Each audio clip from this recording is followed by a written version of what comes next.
팀장님, 요즘 뭐 이렇게 민생 치안도 힘들고 또 연일 계속되는 집회 시위에 현장 경찰관들의 노고가 참으로 큽니다. 그리고 이제 감사와 격려 말씀드리고 특히 임무 수행 중에 부상당한 많은 경찰관 여러분의 쾌유와 위로 말씀을 함께 드리겠습니다.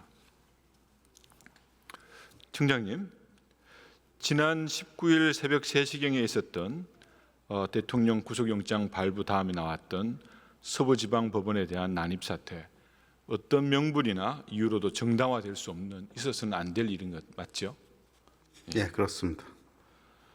총장께서는 당시 현장 경찰에 대해서 여러 가지 대비를 하고 대처를 하고 있었다고 생각을 하는데 어떻게 평가하십니까? 저는 현장 지휘관들이 그 계속된 경무에다가 또 갑작스런 돌발 상황에 또 한정된 인력으로 뭐 최선을 다해서 뭐 저지했다고 생각하지만 때로는 결과적으로 보면 좀 더 많은 경력이 배치됐으면 하는 그런 생각도 있습니다. 그래서 또 서부 지역에 또 많은 피해도 발생했고 또 경찰관이 다수 부상하게 돼서 저도 안타깝고 좀 유감스럽게 생각하고 있습니다. 지금 총장께서는 지난 행안위 질의에서 주어진 여건과 상황에서 최선을 다했다. 예, 현장 직원들이 그랬다는 하는 취지입니다. 그런 취지로 말씀을 하죠. 지금 또 같은 입장이십니까? 예, 현장 직원들은 뭐 그랬다고 생각을 합니다. 다만 그렇게 인력적 생각합니다. 한계 때문에 그렇습니다. 현장 경찰관들에 대한 평가를 하려면 저도 그렇게 판단하고 싶습니다. 아직은 하지만 사실관계를 조사하고 있습니다. 경찰 지휘부들의 판단은 저는 평가는 그렇지 않다고 생각합니다. 적어도 예. 전조 사항들이 많이 있었습니다.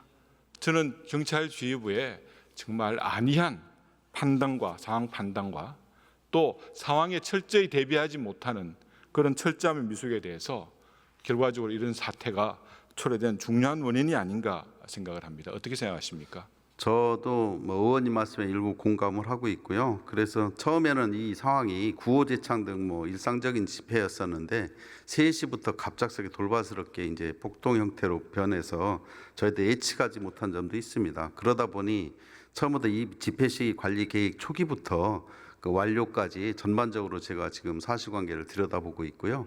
조만간에 재발 방지 대책을 마련해서 곧 공표할 예정입니다. 혹시 난입 사태 이후에 이런 막지 못한 작전의 실패에 대한 경찰청 차원의 평가가 있었습니까?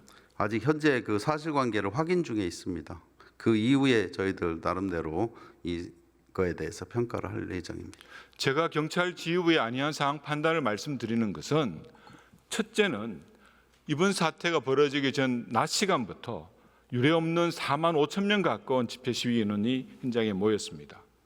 그리고 18시경에 있었던 월담회 사태, 그리고 공수 차량에 대한 공격까지 거의 한 20시 정도의 저녁 8시 되는 사이에 집회 현장에서 40명 이상이 연행이 됐습니다.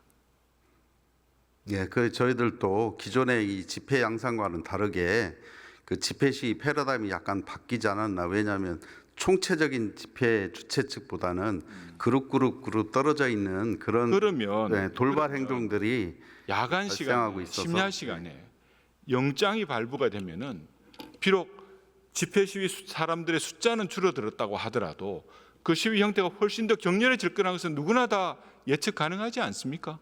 혹시 그 영장 발부 시점에 대해서 법원이라든지 이런 쪽하고 대충 서로 간의 어떤 그 내용을 알 수 있던 그런 노력은 하지 않았습니까? 저희들은 3시에 그런 사태가 발생했거든요. 근데 그 전에 1시 한 10분, 20분쯤에 그 담당 판사님이 퇴근을 하셔서 사실은 저희들이 1시간 반 동안 아무 일이 없어서 충분히 이 정도 집회 관리는 가능하겠다 판단했던 걸로 현상에서 알고 그러면 네. 적어도 영장이 어느 정도 정리됐다는 내용은 이미 알고 있었던 사항이었고, 그러면 남아있는 그 시간 중에 1시간 가까운 시간 중에 당연히 진압 경찰도 보강을 시키고 또 현장 경찰관에 대해서 신체 안전복도 입히고 그리고 필요하다면 중요 차벽도 설치를 하고 대비하셔야 되는 거 아닙니까? 그때까지 그 시위 그거는 뭐 구호만 제창하고 별다른 징후가 없었습니다. 너무 아니합니다. 오히려 경비 인력도 3분의 1 가까이 줄였고요. 안전장비 착용도 없었고 하다못해 차벽 설치조차도 없었습니다. PPT에 그 지도 한번 띄워봐 주시죠. 보고 있는 이 지도는 내용을 보시면은 이 서부지방법원의 내용입니다. 막기가 그렇게 어려운 곳이 아닙니다. 저기 지휘대들이 많이 들어갔던 저 후문 쪽은 불과 폭이 도로 폭이 5m도 안 되는 지역입니다. 양쪽에 차량 한 대씩만 갖다 놔도 통행이 불가한 지역입니다. 전체 평수 다 해봐야 1,700평 가량이고요. 건물 자체는 600평 가량입니다. 내려주시죠. 또 한 가지 물어보겠습니다. 지금 이제 많이 야당 쪽에서나 이런 쪽에서는 내란 선동 세력들에 의해 가지고 배후 세력이 있다, 조직적이다, 계획적이다 이런 말씀들 많이 하시죠. 저는 거기에 대해서 잘 어떻게 생각하십니까? 지금까지 수사 기록, 지금 영장까지 구속자까지 나온 상황인데. 1월 19일 사항을 말씀드립니까? 내란죄나 이렇게 해서 처벌받아 구속영장 친 경우는 없습니다. 제가 말하는 것은 사전 조직적인 사항이 있었냐는 거죠. 그거는 사실관계를 확인하지 못했습니다. 혹시 사전에 여러 가지 진입을 위한 용품 같은 게 지휘된 게 있습니까? 아직 현재 확인되지 않고 있습니다. 사전 모의나 회합 같은 거 확인된 거 있습니까? 확인한 거 없습니다. 혹시 시위자들 간의 교류라든지 어떤 이런 증거가 드러난 게 있습니까? 현재 드러난 건 없습니다. 그래서 전체적으로 넓게 보고 지금 수사를 하고 있습니다. 그럼 아직까지는 전혀 모른다는 거죠? 예. PPT 4번 한번 띄워봐 주십시오. 보시면 이번에 경찰에서 구속영장을 신청한 66명의 현황입니다. 나이는 10대부터 70대까지 있습니다. 직장은 자영업 회사원들이 위주가 되어 있습니다.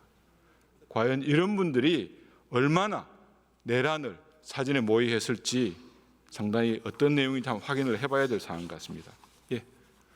들어가십시오. 우리 법무부 장관 직무대행님 앞으로 나와 주십시오.